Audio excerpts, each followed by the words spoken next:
ഓണം ഓണപ്പതിപ്പുകളുടേതു കൂടിയാണ്. സമയം ഓണം വിശേഷാൽ പതിപ്പ് 2024 പ്രകാശനം ചെയ്തു. കണ്ണൂർ ജവഹർ ലൈബ്രറി മിനി ഹാളിൽ നടന്ന ചടങ്ങിൽ പത്മശ്രീ SRD പ്രസാദ് യുവജനോത്സവം പ്രതിഭ ജഹനാര അസ്മിക്കു നൽകി പ്രകാശനം നിർവഹിച്ചു.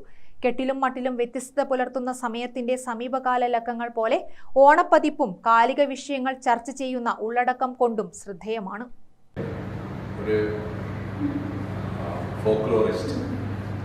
ഇത്തരത്തിലുള്ള ഒരു പുസ്തകം എഴുതുക എന്ന് പറഞ്ഞാൽ അത് വളരെ നല്ല ഒരു കാര്യമാണ്. നേരത്തെ പറഞ്ഞതുപോലെ കതിവന്നൂർ വീടിനെ പറ്റി പലരും എഴുതിയിട്ടുണ്ട്. അതിൻ്റെ ചർച്ചയിൽ പങ്കെടുക്കാൻ അത് മെൻഷൻ ചെയ്യണം. ഇത് കതിവന്നൂർ വീടിനെ പറ്റി വളരെ റിയലിസ്റ്റിക് ആയിട്ടുള്ള ഒരു എപ്രൈസലാണ് എന്ന് ഞാൻ പറയും. കാരണം തെയ്യത്തെ പല വിധത്തിൽ നോക്കിക്കാണുന്നവരുണ്ട് ഇക്കാലത്ത്.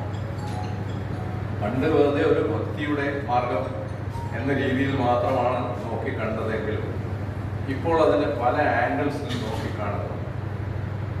ഒരു വിപ്ലവത്തിൻ്റെ വീര്യം അതിൽ ചെലുത്തുന്നവരുണ്ട്. ശരിയായില്ല. വെല്ലുവിളി എന്ന നിലയിൽ, ഉന്നതരോടുള്ള വെല്ലുവിളി എന്ന നിലയിലൊക്കെ അതിനെ വ്യാഖ്യാനിക്കുന്നവരുണ്ട്. ചില തെയ്യം അങ്ങനെ ആയിരിക്കാം. അല്ലെങ്കിൽ ട്രാജിക് ഹീറോ.